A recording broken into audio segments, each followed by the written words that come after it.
A very good evening to everybody. If you were to ask me what's that one thing beyond my friends and family that impacted my life the most, I would say without a shadow of doubt, it was technology.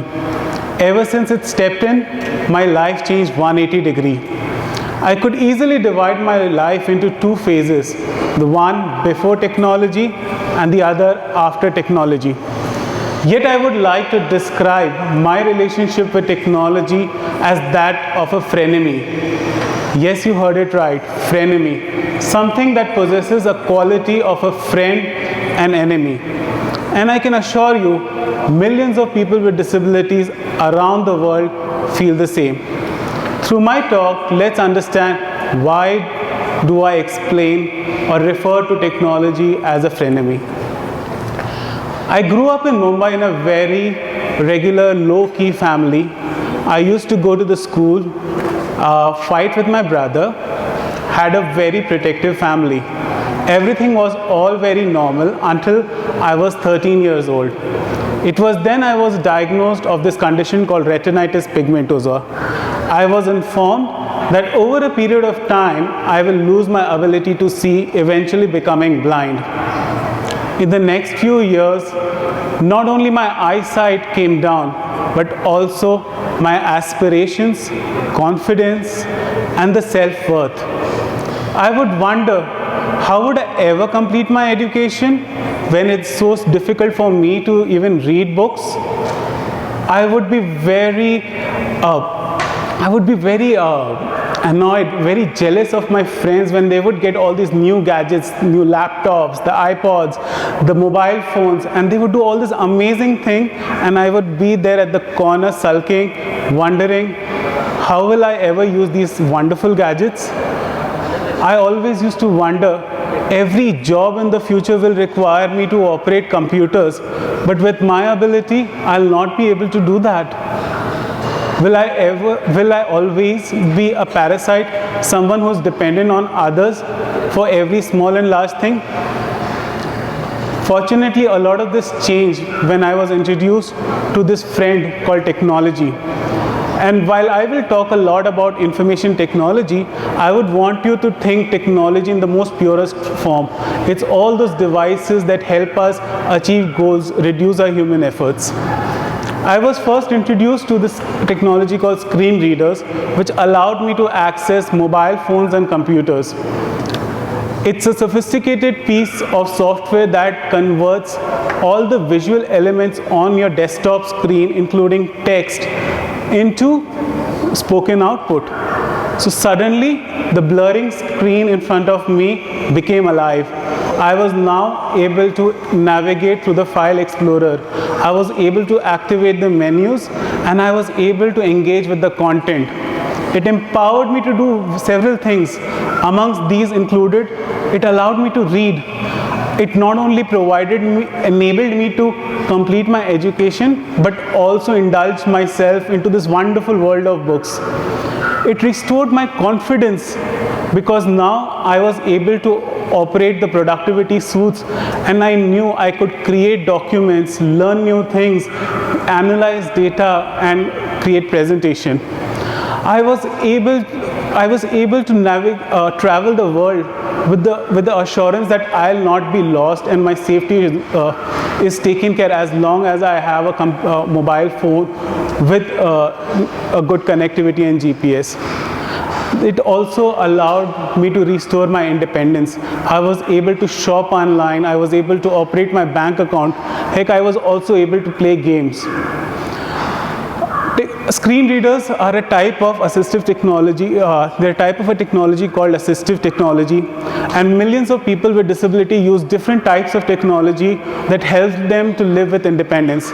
Some of these include hearing aids, pill organizers, memory aid, wheelchairs, white canes, and many more. Assistive technology has helped people with disabilities to live a life of dignity, confidence, and independence. It has opened new doors, new opportunities, and helped us achieve some remarkable things. We've all heard about Dr. Stephen Hawking, right?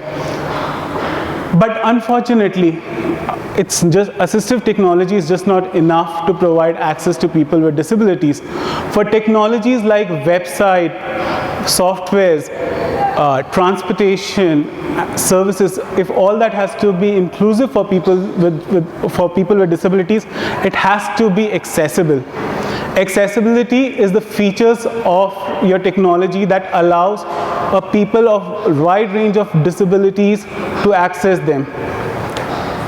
Some of the examples, it could be directly accessible. So for example, a smartphone that has an inbuilt screen reader is directly accessible, or it could be compatible with an assistive technology. So for example, a website or a mobile phone app that is navigable with a refreshable braille display for a deafblind user is compatible with assistive technology. And this is where I talk about the enemy part of it. As much as we want, much of the technology is not accessible. There was a study done earlier this year which tested about 1 million website homepages for accessibilities.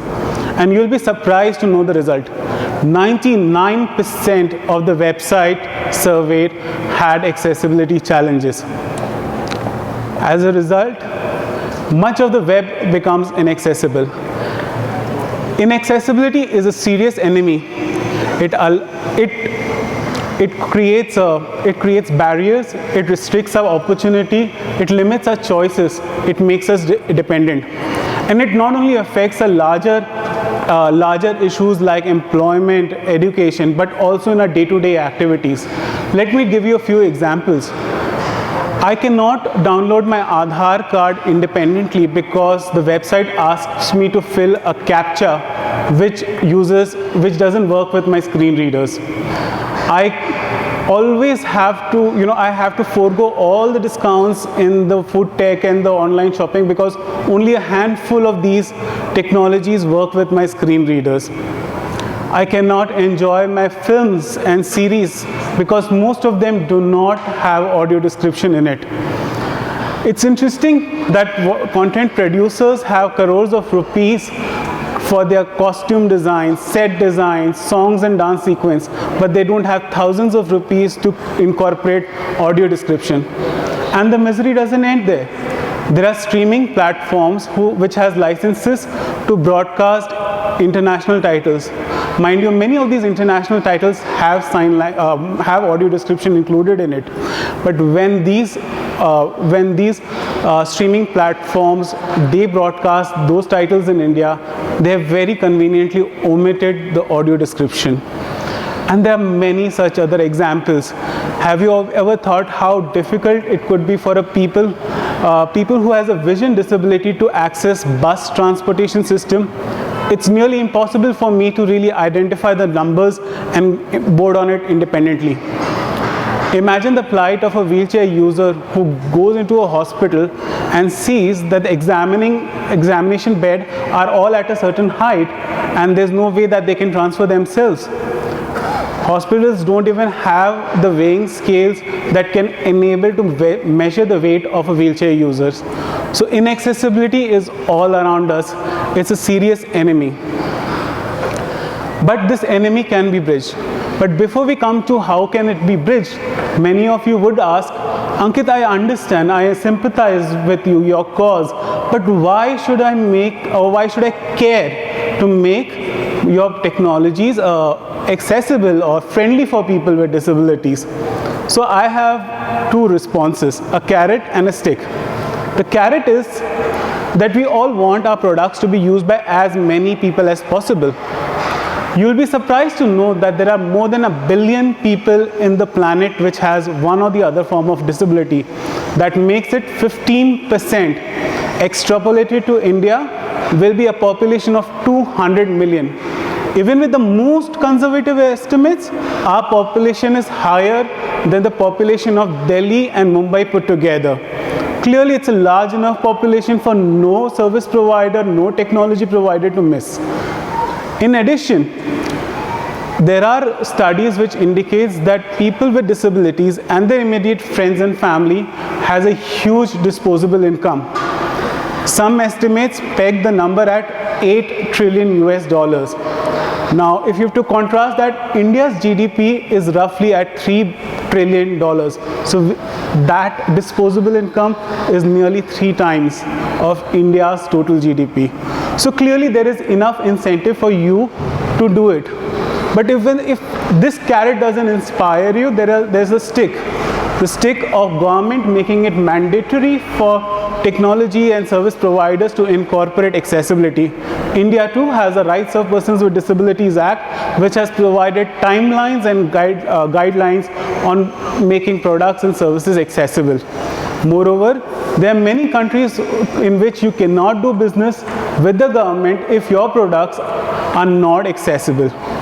Eventually, so yes, there is a carrot and there is a stick, and you need to kind of understand on making products and services or technologies more friendly for people with disabilities. As I conclude, I would want to leave a few things on how could you start this change. Number one, no matter whether you are a technology developer, a marketer, or an entrepreneur, take interest in people with disabilities, engage with them. No journey of making your products accessible can begin without understanding what makes it inaccessible at the first place. Try engaging with the community, with stakeholders, your employees, and you'll be able to understand where your product is not accessible. Number two, take interest in accessibility. As a user of technologies, and there's so many of them that you use, try to understand how this product can be used by people with disabilities.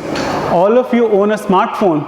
Why don't you open the settings and the general option and check out the various accessibility options and how does it help people with disabilities? Familiar yourself with accessibility guidelines like the Web Content Accessibility Guidelines, which can make these products and services accessible. If there aren't prescribed standards, familiar yourself with something called Universal Design Principle that will provide valuable guidance on how to go about making products accessible, not only for people with disabilities, but a wide range of abilities, including senior citizens, pregnant women, small children, and much more. Lastly, I would want to say, embrace emerging technology. Today we are at a very interesting tipping point where the traditional technologies like cars, washing machine, refrigerators, and a number of things are intersecting with the emerging technologies of futures like artificial intelligence, Internet of Things, augmented reality, virtual reality. All of them has tremendous potential in reducing barriers that people with disability face. However, it's important to get the first 2 steps right. It's important to understand, engage with people with disability, what are the barriers, and then find a solution and not retrofitting it. As I leave, I would want to just leave you with one thought. Limitations of our body is an easy challenge. It's our body, we live with it, so we know how to handle it. But the problem stems when there are barriers that exist, that the environment imposes on us.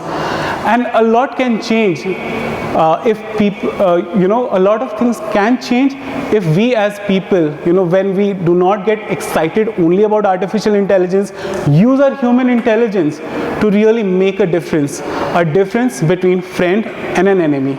With that, thank you so much for listening.